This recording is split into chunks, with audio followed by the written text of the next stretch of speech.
Welcome back to Posting Up with Keith Smith. That's the legend on my right, and Adam Taylor. That's me. Brought to you by Heavy on Sports.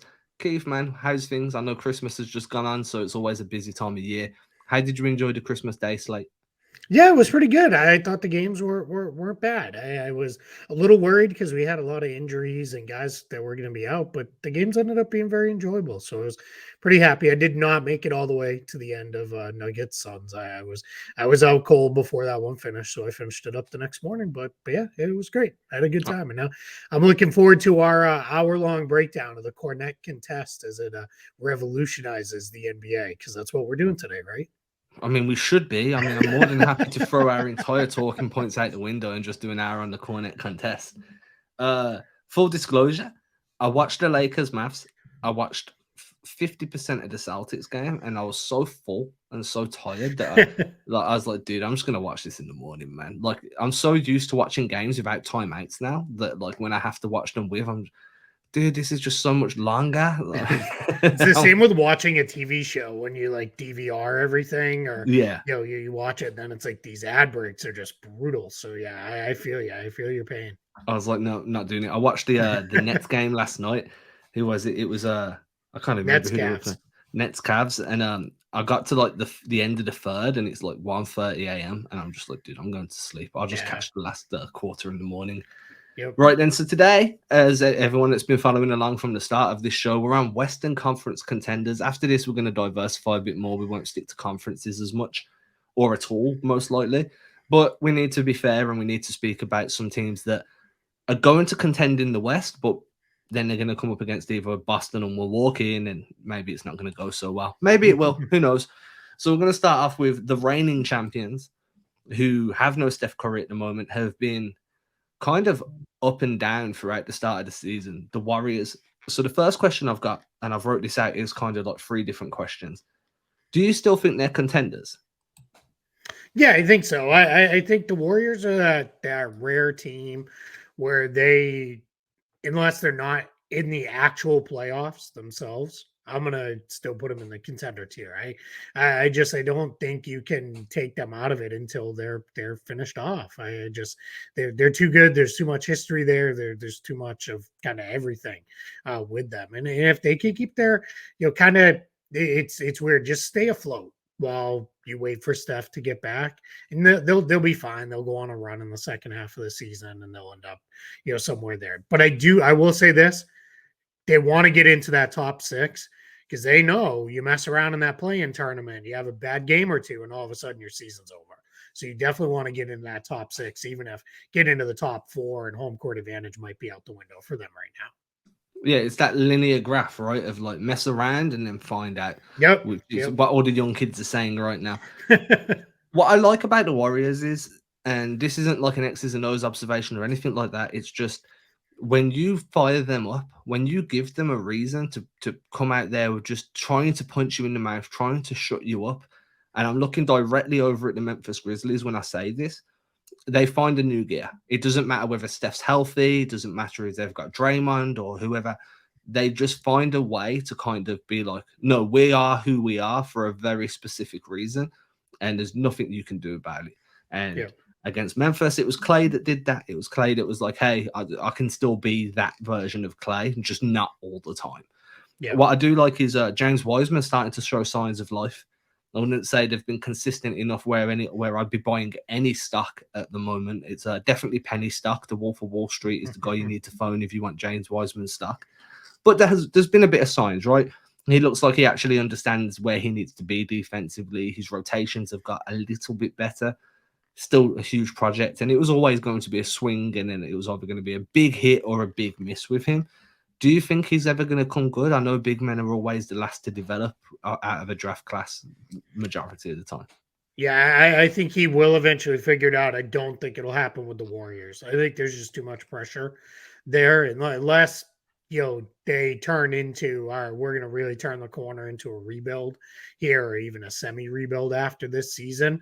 It's just not going to happen with him there. There's not going to be the minutes, the opportunity he needs to be able to play 30 minutes a night and play through his mistakes with very low impact or low but low risk. There's no real chance there of losing anything major, and that's just not where the Warriors are going to be. They can't give him those minutes. They can't give him that time to play that much, and that's what he needs. So I still think he's going to develop into being a quality center in the NBA. I just think it'll be after he's traded, and I think that's best for him and the Warriors both. Trade him, get something you need to kind of stabilize the bench because that bench is very, very poor right now. Get something in there, stabilizes your bench, extends your or maximizes your window with the core group over the next probably 2-3 years reasonably, that this group will really have that window open and then go. I know that's the whole idea of we're going to have 2 decades of excellence because when the core ages out, then we're going to have the new core of Poole and Wiseman and Kuminga and Moody, and they're going to lead us forward. I know that's sacrificing that to some extent, but I would rather maximize what I have today with Curry, Thompson, and Green than risking, well, maybe it'll pop and it'll get figured out. So that's what I tend to think is going to happen. And this is an issue, right? Like this is on our talking point, so we're staying on topic as well, which I'm very proud of, by the way. When I think about this, I always think about 4 years ago with the Boston Celtics, Danny Ainge straddling, contending now. This was when there was Kyrie Irving, Gordon Hayward. You had Jason Tatum coming through as a young guy, Jaylen Brown. They had the talent to contend now and contend in the future. And you was always towing that line between focusing on the rebuild or focusing on trying to win now. And the problem is when you've got 1 foot in and 1 foot out, you're never fully committed either way. And the players know this as well. They're not stupid. They see that there's some guys in their late 30s and other guys that could theoretically, give or take a couple of years, be their kids. And it's like, well, are we contending now? Are we contending in the future? And I just don't think that's a viable process in developing a team that's capable of winning in the immediate, no matter what talent you've got there. So from what you're saying is, and obviously my opinion is I like developing the young guys. So I'm like, hey, you've had your championships, start leaning in towards the kids, give them some more minutes if you don't think that you're good enough to win again. If you do think you're good enough to win again, which Golden State clearly are, as you said, you need to start looking to move on from some of these young guys because it's their careers too. Every game you're not playing them, you're stalling their development both where they are and elsewhere. So do you think it's actually hurting their chances of being a contending team, of being like getting 1 more, 2, maybe 2 more rings for Steph and Clay? Yeah, I think right now that they are kind of sitting in that 1 foot in, 1 foot out area, like you said. It's they haven't gone all in one way or the other. And I'm a big believer in when you're close, go for it. Because it's really, really hard to win championships. And I know they just did it last year, but it's I'm always reminded of the old Tom Brady quote of, well, when he was at Michigan, he asked their equipment manager which was his favorite championship. And the Michigan equipment manager said the next one. And that's always stuck with me. Like you can never win enough championships, right? So you want to keep that moving forward as best you can. And I think in this case with Curry, Thompson, and Green, you want to maximize that. And the best way to do that is move on from at least one of these kids. Now, Kuminga, I think it's fine. Keep him. He's shown he can play and that he can actually be a part of your rotation. But a guy like Wiseman can't. Moody probably can't right now. So unless you're really within a year they can be that guy, I would look to move them. That doesn't mean you're dumping them for nothing, but go get solid veterans that can come in and back up your guys and really maximize your chance to win. Because otherwise, you may be sitting there looking at them being like, man, we might have been able to get 1 or 2 more if we had just rebuilt our bench a little bit better around those guys or whatever the case may be. And right now it's just kind of sitting there and you're seeing a team that's kind of middling. They're middle of the pack in the conference. And I don't know that it's going to get much better. I certainly don't think it's going to get much worse. And that's just not really where you want to be. And when you say veterans, one of the things that always I try and stress is at 28, if you got drafted at 18, 19, at 28, you're a legitimate veteran. Oh, yeah. You still have you're entering your prime. So trading for a veteran doesn't have to mean, and I feel like this is a negative connotation with that sentence, it doesn't have to mean trading for a guy in his mid to late 30s. Yeah, exactly. It means, hey, we can go and get someone at 28, 29 that is not only capable of being an elite bench guy, but when we need him to, he's more than capable of playing in that starting five. And then from watching the Warriors over the years that you want him to be a good after dribble guy. You want him to be a smart screen out or somebody that can play off of screens quite well. You want him to be shifty on ball. I'm describing a guard here, but a wing is exactly the same these days. There's so many ways you can go, but I just wanted to point out for the listeners that there is a negative connotation with trading for a veteran where everyone's like, oh, well, 35, we're going for Danny Green. Well, you could, and I think Danny Green would actually be a really good fit. But overall, what we're saying is, hey, 27, 28, even 26, that's still a veteran in the league. You've got some real equity in the NBA at that point, and they can come in and give you some serious minutes. Yeah. You're not going for the guy who's got a year or two left at most. Like, you're looking for somebody that's, they're later in their career, they're established, but that doesn't need to be a star guy, but just someone who could come in, be part of your 8-9 man rotation in the postseason, and off you go. So but we'll see. We'll see which direction they choose to go. It's a little weird that Bob Myers is kind of playing out the string here without a new contract for next year. That's always a little odd because now he's going to be making decisions at the trade deadline for a team he may be building that he may not be running. When we hit the summertime, we'll see what ultimately comes of that. So there's a lot of things I've got my eye on with the Warriors for sure.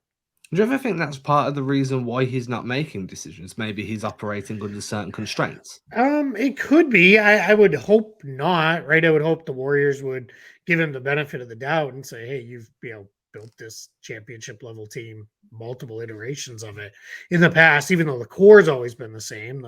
The kind of pieces revolving around that core's orbit have always been a little bit different, but I don't know. I mean, it could be. I really don't know. I don't have any real insight into that. So moving on, we're going to look at Phoenix. I'm trying to keep this around that 10-minute mark for each of these teams. I like the Suns. I have one issue with their current offense that I want to have your opinion on shortly.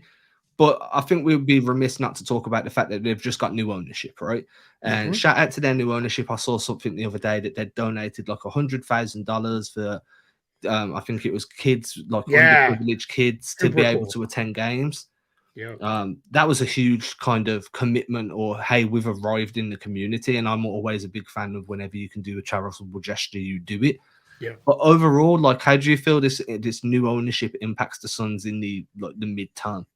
I think it's huge. There was definitely players who didn't have a lot of interest in going to Phoenix, whether it was being on a team that was owned by Robert Sarver for all of the very valid reasons that he's just not a great person, or there was this sense around the NBA of the Suns are cheap. They're one of only two teams without their own G League team. They sold their G League team a couple of years back.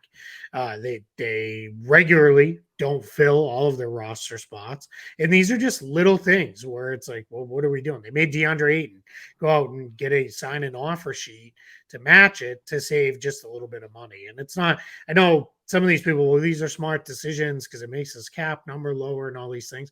They're going to be a capped out team no matter what, because you've got Devin Booker on his big contract, Mikal Bridges on what is a good contract, but on a big contract as well. So it's just, these little things. So I think those things, then just the absolute breath of fresh air that he brings into this organization after years and years and years under this cloud with Robert Sarver is just going to be huge for them. That has a chance to kind of lift everybody in the organization and get them feeling better as soon as that sale is processed and approved and voted on and all that other stuff. You think they become a free agent destination now? They have a chance. I always tell people there's three things players look for, but when they're a free agent, it's how much money can I make, and what's my role going to be, and can we win? Those are kind of synonymous with each other. And is it warm weather? Just the reality is guys don't want to play in the cold. I mean, it's, just a simple fact. It's, there's a reason Orlando, even when they're not very good, still gets meetings with guys because it's Orlando and it's warm most of the time. Not right now. It's been chilly over the last few days here in Florida, but we'll see. we'll see where it goes with that. But I think they have a chance to really become one of the better free agent destinations in the league, and having a core group that's still relatively young with Bridges, Booker, and Ayton, that certainly doesn't hurt things either. You've got a really good shot at coming in there and saying, "Hey, I can be another guy," and just kind of keep this machine moving forward. It doesn't get warmer than Phoenix, right? Like, Not usually. Yeah, it's now they'll tell you it's a dry heat and all that other stuff. There's no humidity and all that, but yeah, but it is in the desert for sure. so one of the things I want to kind of touch on is I'm not saying it's a weakness of theirs, actually it's a strength. But what I have noticed from watching the Suns over the last like week and a half, is they really rely on DeAndre Ayton as like their offensive hub, right? He has to get his touches, whether it be on the post, whether it be out towards the wing or on the slot. They play through DeAndre more than anybody else. So when I first started watching the Suns like closely, I was expecting a lot of Devin Booker creation, which you get some Bridges. But what I wasn't expecting was how everything has to go. He's kind of the metronome, right? He's the pivot point where if you want to reverse the ball, DeAndre Ayton's the guy who's touching it before it reverses. If you want to run any form of chin actions or UCLA cuts, it's always DeAndre Ayton being that big that receives the pass. My biggest concern there is if, God forbid, DeAndre Ayton had to miss time towards the business end of the season, are they able to generate new forms of offense without him enough to still be one of the better teams in the West? Yeah, that's definitely tough. And you saw it's funny, even with him on the floor, moments in that Nuggets game on Christmas where he was after Devin Booker went out, it was almost like Ayton went into a little bit of I got this mode. And they were running those, I like to call it, it's those high post entry actions where it's get it to him, free throw line and above. And instead of being patient and running whatever the set was, he was turning and shooting on a lot of those. Yeah. And it was like, that's exactly what Denver wants. Denver wants you taking, those crappy 15 to 18 foot jump shots that are just not very good. So yeah, that's where I worry with him. When Chris Paul has played, they play at an absolute glacial pace. I mean, they are just slow. And that's fine because they score more often than not. I think they're second in the NBA in offense. So their offensive efficiency is really, really solid. It just really becomes, where is this? And this is a team where when you look at it, I know this sounds silly because I'm not mentioning their star players, but they need all of those guys healthy. If they're down even one or two of those guys, they're just not very good. And that's the reality is they need those guys. And Chris Paul, again, big assist day on Christmas and all those things that he does. He just looks a step slower. He doesn't look quite the same guy that he has been. And that could be just him playing his way through the regular season and, not pushing it too hard or whatever it is. And I know he's just recently back from injury and the like, but get their guys healthy because they need all those guys on the floor. Yeah, outside of Booker, I don't feel like they've really got anyone that's beating you off the dribble consistently. Nope. And that's why I do think that Ayton's such a big part of their offense because he's your entry behind that point of attack. And then as the defense starts to rotate and somebody digs at Ayton or they look to trap, that's when you can get that penetration without having to do it off the dribble. So it was just an observation. Yeah, I say this loving Mikal Bridges, but I want to see him do a little bit more with the ball in his hands. Other than right now, he shoots or he's like a couple dribbles off a closeout kind of guy. He's really good in transition, but you get him in the half court, he just doesn't run anything. And I would have thought by this point you might see them, just give him a few possessions each half where it's kind of, all right, hey, you're going to be the guy, especially when Booker's been out, out of the lineup. I would have liked to have seen more of Bridges doing a little bit more with the ball in his hands. And we just haven't seen it so far. So the biggest question is, do you have them pegged as contenders this year? Yeah, I think so. And the West is just weird. We if we went through all of them, I'd probably have 6 or 7 teams that I would say, yeah, they can get out of the West. I think it's just that tight and that compact this year in the Western Conference. And I think Bridges is a big, or Phoenix rather. I'm still stuck on Mikal Bridges now. Phoenix is a big part of that. They're going to be have a major say as long as they're healthy when we get there. And I may, this is one where I get asked this a lot doing radio and podcast appearances or, what about, Team X? And it's one of those ones where, especially in the West, it's, well, let's get to the playoffs because I got to see who's healthy and what the matchups are. And if the matchups are right and Suns are healthy, I may look back at it and say, yeah, they're my favorites to come out of the West still. I think last year just things went really sideways on them and it got really weird. And, we're left with a bad taste in our mouths from that blowout loss in game 7. But, this is still a really, really good team. And they're probably the team, if I look at it, I look at them the most and say, because they've been there and done that, I do kind of trust them a little bit more than most of the other teams that them in Golden State. I kind of have that cachet for me. And then we move on to the Denver Nuggets. So I want to see how you feel about Denver. I feel like Denver are one of those teams that are, how can I put? They're the almost team. The almost maybe. Like I always feel like that. Do you remember that song "Call Me Maybe" from a few years back? Of course. I feel like that's the theme tune for Denver over the last few years, right? Like, obviously, Jamal Murray's injury was an absolute hammer blow to them. This is the first year we're really seeing that big three of Murray, Jokic, and Gordon all the way through. But I'm a big fan of Bones Highland. I like Bones Highland when he's healthy. I like can't remember his name now. I think I'll have to remember his name in a moment. My brain's gone blank.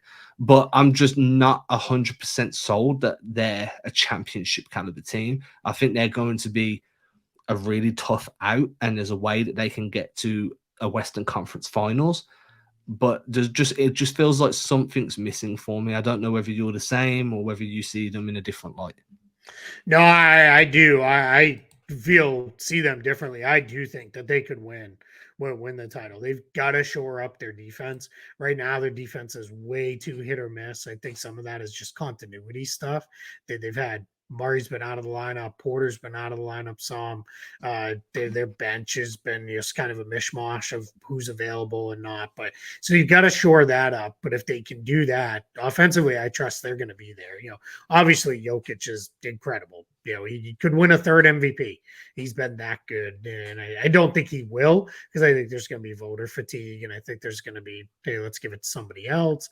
But he could, win another MVP. I think Jamal Murray is really starting to find his footing again. We knew it was going to take him a little while to figure that out. Michael Porter Jr. is back now. Michael Porter Jr., this is the best way I can describe this. I was actually having this conversation with a friend yesterday. He might be the easiest scorer in the league. Like when he's going, the game's so simple for him. He's like right there with and no, this is crazy comparison. I'm not saying he's nearly the player he is, but when he has it going, he's like Kevin Durant. Just the game looks so easy for him. I think it's just because he's so big, he's so skilled. You can't block his shot. You can't really even get to bother him on anything. So he gets it going. And then Aaron Gordon is very good. I love Caldwell Pope and Bruce Brown as the two guys kind of in their perimeter defense to lock that down a little bit more. I think their bench needs a little bit of work. I want to like Bones Highland more than I do. I just find he's very frustrating. He doesn't play enough defense, one, for me. And I feel like there's times when it's like, hey, you don't always have to come off the screen and shoot. That you can pass. It is possible, every once in a while. But I get it. That's the role they're tasking him with. But I really do. I think they've got a lot of really interesting pieces. I think there might be another trade in there for them to make. Again, shore up their bench a little bit. So I like Denver, but like you said with Phoenix, health, matchup. So let's see who they're playing because I think there are some teams they can do really well against. And I think there's other teams that are going to give them a lot of trouble.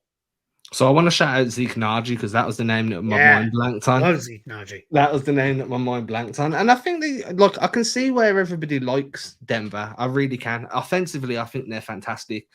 Some of the stuff they've run with Jokic at the top in that delay and the actions they've run, and then they come up with a wedge screen off as a secondary action to get Jokic into the post. Mm-hmm. I just think that they're really, really well coached. But for some reason in my head, I just keep going back to there's a way to beat these guys off the dribble, especially if you're pushing the pace and you're pressuring the rim.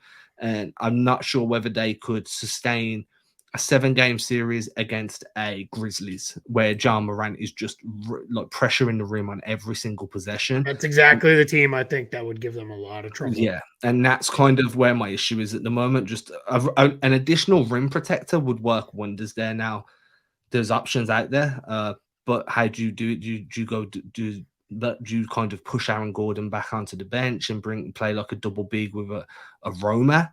There's just ways, but it's just a lot of Yeah. questions. And just for one team or two teams that are really going to give you trouble as well, is it worth making such a monumental adjustment in the first place? Yeah, I think you this sounds so oversimplifying it. Do what you do, just do it better. Right? Like do what you do, just do it better. Like it's you don't sometimes you don't need to change things. Sometimes it's just, hey, let's execute better. But yeah, it's teams like Memphis with guards that can get downhill because it's not just Morant, but Morant gets you kind of in the blender, then he pitches it out, then Bane can attack off the bounce, Yeah. Dylan Brooks can attack off the bounce, and now all of a sudden you're facing that second, third paint attack, and now you're really messed up, and that generally results in either a layup or somebody being wide open, and it just comes down to then are they going to knock down the shots. But that's what I worry about a little bit, because you want to have Jamal Murray on the floor, but I do wonder, is your closing group almost better without him out there? Because then you can play both Brown and Caldwell Pope together, and that should really solve any perimeter defense issues you have.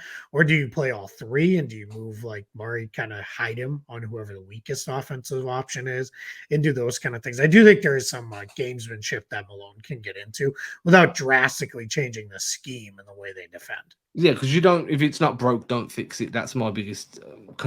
That's where I kind of battle. I'm in a tug of war with myself at the moment on how, if I was the guy on the sidelines for the Nuggets, how I'd want them to defend Memphis. Luckily, I'm not, because I'd make very bad decisions and they would lose very quickly. But that's what I say all the time. People are like, do you really think you know more than the coach? And I'm always like, absolutely not.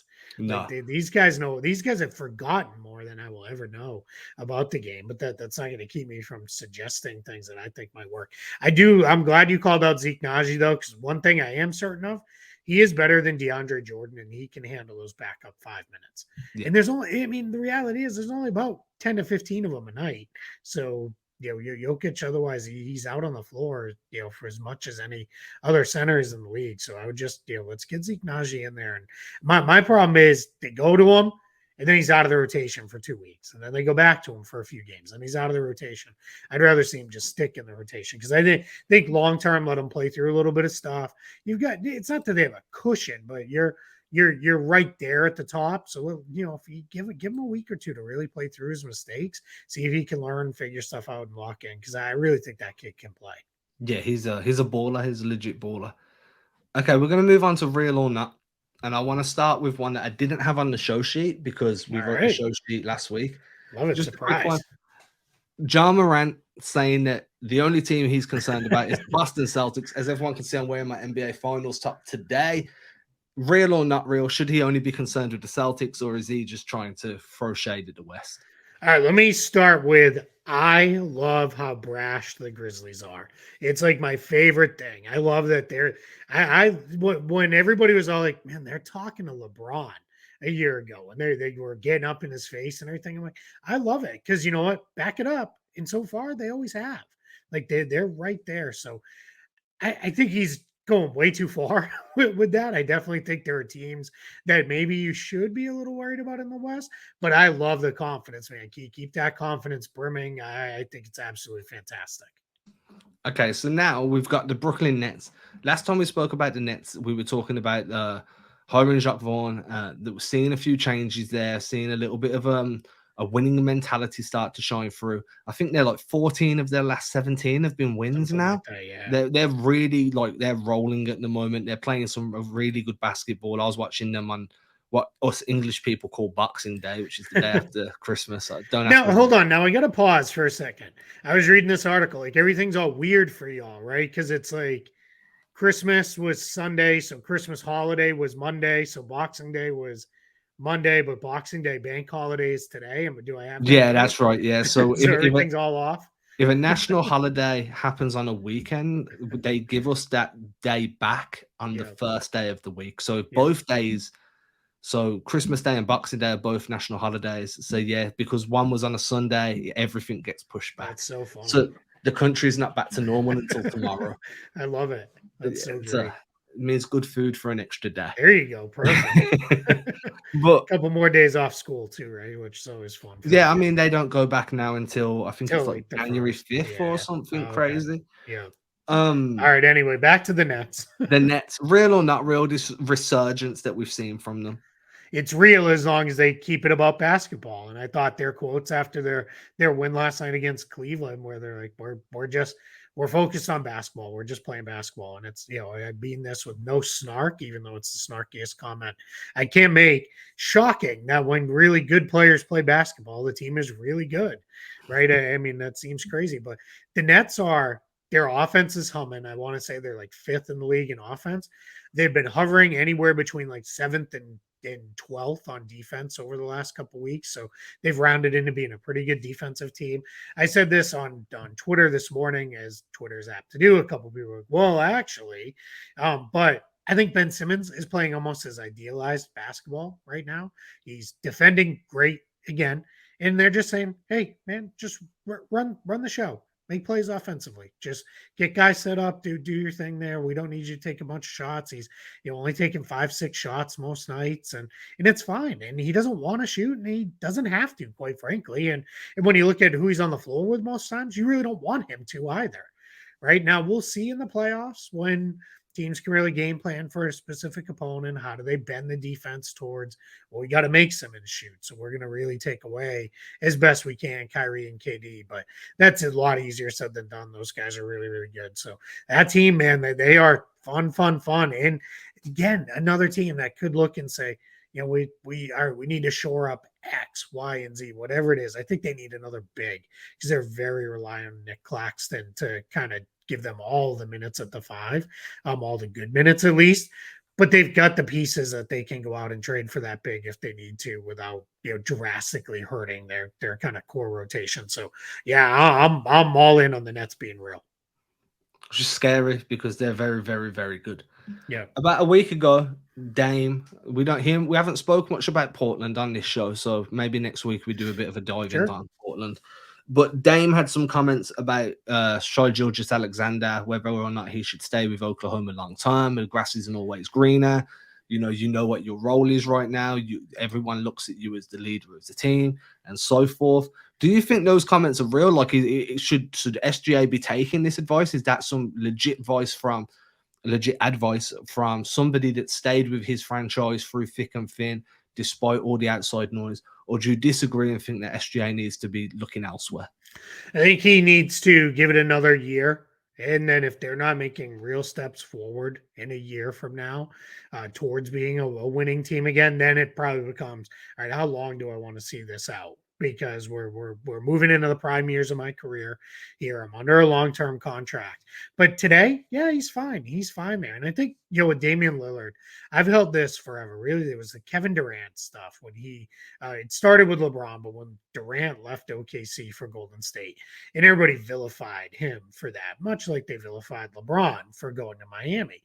And my thought at the time was, as long as when we sit down 20 years from now, we talk about a player's career and we're like, they were one of the top 5 players of all time, but never won a championship. I'm never going to criticize a player for moving everything after the butt, right? Like, get rid of all of that there, right? From the butt back, from there, move all that out and go. Because I think the challenge is we're all guilty of it, is we put so much pressure on these guys to win a ring. So then they do what they should. Like, Durant legitimately sacrificed a lot of money to go win a ring with Golden State. Nobody liked it because we all saw it as that's not how we wanted you to win that ring, right? We wanted you to win it in OKC with Russ and, doing it the way we want. On the flip side of that, I'm never going to have a problem with the guys like, I like where I am. Like Damian Lillard clearly likes playing in Portland. He likes being the guy in Portland. And I'm not going to say, oh, Damian Lillard doesn't care about winning. He just wants to be the man on his team and in his city. So that's not true either. He wants to win, and they've won at a pretty good clip there in Portland, even if they've never ever broken all the way through with that. So I think with Dame, I really look at it and I'm like, yeah, if somebody's going to give advice to one of these guys and be like, hey man, don't rush it. There's no reason to run out of town. He's the guy to do it. And I think for SGA, yeah, it's fine. Now, if we're 2 years from now and OKC's still sitting around the bottom of the pile and, haven't moved forward at all, then I can fully understand if SGA is like, I'm ready. I'm ready to go do something different. Yeah, and that's fair because you only get one career in NBA careers. As everyone always looks at how much they earn, but you got to realize these dudes are retiring before you've even hit your like Mm-hmm. career stride. So it's worth remembering as well. Okay, last real or not. About 4 weeks ago, episode 1 of this show, we spoke about, or maybe episode 2, but we spoke about the crazy, crazy, crazy Utah Jazz just finding ways to win despite theoretically not having the talent to be winning as much as what they are. Right? They continue to win. Are they playoff bound, real or not? Play in. I think they'll be in the play in unless Danny Ainge says that's not where we want to be, and he really starts doing trades for the future. That's still I'm not going to take that off the table because I could see Ainge saying, yeah, it's great that we're right around a 500 team, maybe a little above, but we're not going to get into the postseason itself or the playoffs themselves. We're only going to be in the play-in tournament, so that's not where we want to be. So I'm going to trade players X, Y, and Z for draft picks, younger players, whatever. Then they'll fall out and they won't be in the play-in race. But if as long as it stays like it is, they'll be a play-in team. Then it just becomes really so much of the play-in is going to come down to how do you shoot, in those 1 or 2 games. If you shoot okay, then you're probably going to get through to the playoffs. But I can't see anything more than that for the Jazz right now. But you know what? That's where they get to. That's awesome, right? I look at it as I always go back to when the Celtics built up quicker and they had that first season where they acquired IT at the trade deadline and they made the playoffs that year. It was like, people are like, yeah, but they're out in the first round. It's like, yeah, we expected them to win 20 games. Like, and they still made it to the playoffs. Like, that's still kind of a cool accomplishment. And if Minnesota doesn't get things figured out, just like you did with Brooklyn, maybe Ainge is like, hey, I outsourced my tank. The Wolves will do it for me, and now I can, I could go build this roster up the way I want to. So we'll see. Real as far as a play-in team, yes. Real as a playoff team, probably not. Random question just to end this one. What has more okay, so in 10 years' time, when we look back at the Brooklyn Nets fleecing by Danny Ainge and the Minnesota Timberwolves fleecing by Danny Ainge, which one looks more like daylight robbery? Because right now, that's one. Yeah, even now, because it came with Tatum and Brown, right? Like, and we know that. I mean, we got to see. I mean, the Wolves would have to be really, really bad for it to end up that good. And I don't know if the Wolves are going to end up quite that bad. The Nets were worst team in the league levels for a few years there after that. So let's see. I don't know that the Wolves are going to dip quite that far. Do you think they need to figure out how to play with Rudy Gobert? Yeah, I mean, and you know what? Rudy Gobert needs to be more impactful. He's not even defending at a good level right now. Like I watched a little bit of their game last night, and he wasn't even good in that game. So I'm a little bit concerned. When you're not even showing up defensively, that's not great because that's at the very least that's what's expected of you. Yeah, that's where you make your impact. Okay, we're going to move on to eye catchers. So we'd like to get through this one nice and quick. I'm going to read them out. Keith's going to tell us why he caught their eye. There's some I've put in there. So, Keith, I just want to hear your opinion on that anyway. Sure. That's why you're the legend. Okay, so your home city, the team closest to you, the Magic as a whole have just been a bunch of fun. We spoke about them at length previously, so we don't need to stay in them long. But they're winning. They whooped Boston on a back-to-back. Well, not a back-to-back, but, like a 2-game stretch. What's caught your eye about the way the Magic are playing? Yeah, they have guards healthy again. Having Markelle Fultz and Cole Anthony available really changes everything. It takes a lot of the pressure off Paolo Banchero and Franz Wagner to really create everything. Those two guys are still very good at that. But just having guys who can get the offense organized, guys who can control the pace of the game, and those kind of things is absolutely huge. Now, the next step, let's get Jalen Suggs back on the floor. Let's see if Jonathan Isaac still exists, or is Jonathan Isaac a figment of our imagination? That we don't even know if he's real or not anymore. But if he still exists, let's just get these guys together. It's the rest of the season. Even though they're winning right now, maybe they could make a run at the play-in. We'll see.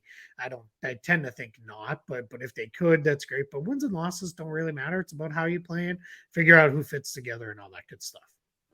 Thomas Bryant for the Lakers. Now, when I wrote this, it was just after AD went down and Thomas Bryant came in and gave Denver that work.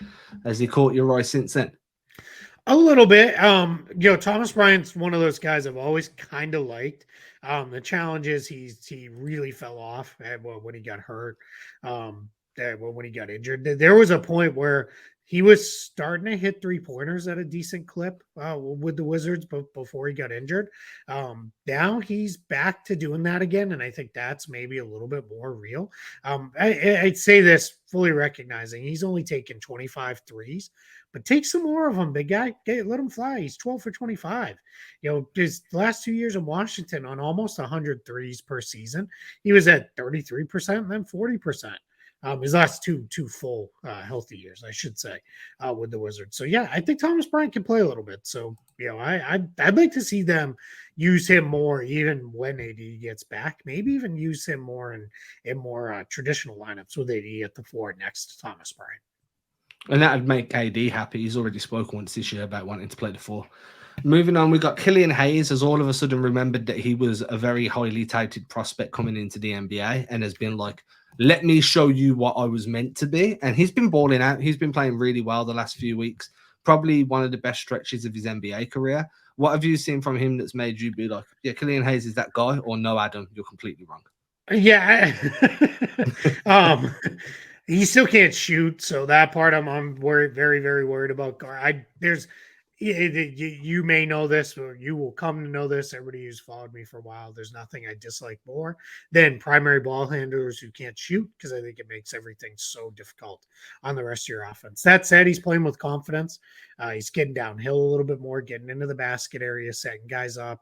I think I just don't know that he's ever going to be a good fit in any lineups with Cade Cunningham, because they both need the ball too much. And then if you add Jaden Ivey to the mix too, now all of a sudden you've got 3 guys who need the ball, and then Hayes ends up drifting a lot off ball, and then the whole defense slides away from him and pays him no attention. So, but I'm glad to see him playing with a little bit of confidence. I think the rest of this season is big for him for deciding, hey, where am I going to go career wise? I think he gets a little bit forgotten too.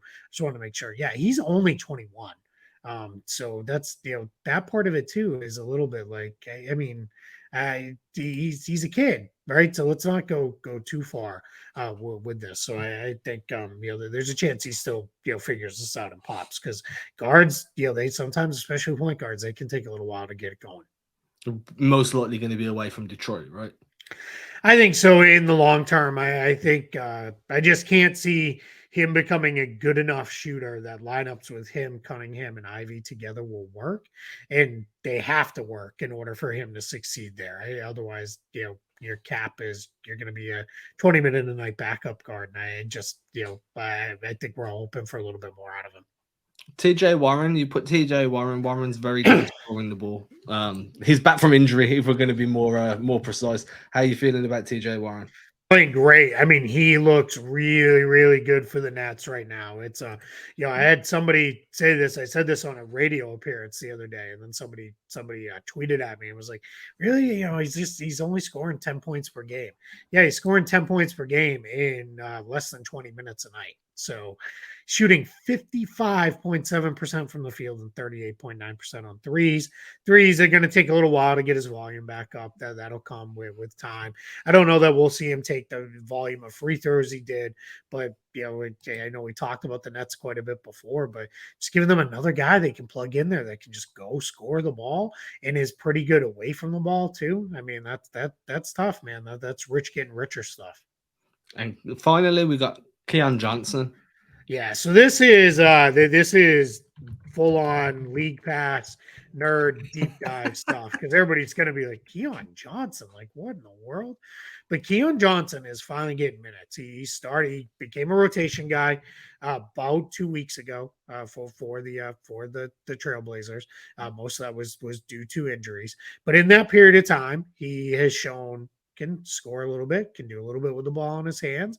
He's defending fairly well. Just, with Portland, I trust their ability to develop guards, whether it be, Damian Lillard, CJ McCollum, Anthony Simons. They tend to crank out good players there in Portland, especially on the guard line.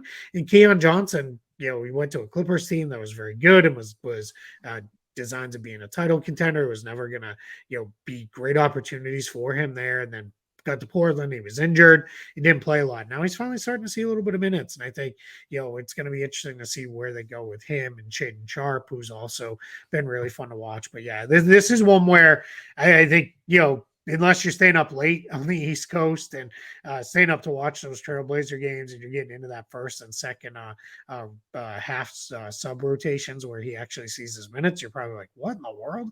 But there's something there with Keon Johnson. He's definitely shown me a little something over the last couple of weeks. And with that, we have completed our show in record time. We actually stuck to the time limit we imposed. Look at that, on the dot as well, 45 minutes on the dot. Everybody, if you've enjoyed this show, please make sure to hit that subscribe button over on YouTube. Keith's handles and my handles are both on screen. So if we said anything you agreed with, disagreed with, we're both available. If you come at us respectfully, we'll come back respectfully, and the like, blah, blah, blah, blah. We'll be back again next week with a little bit less structure in terms of contenders, pretenders, and we're just going to talk some serious hoop. Until then, everybody have a fantastic week. Enjoy your New Year's. And as usual, Keith, man, it's always a pleasure to spend the best part of an hour with you, man. I appreciate it. Happy New Year, everybody.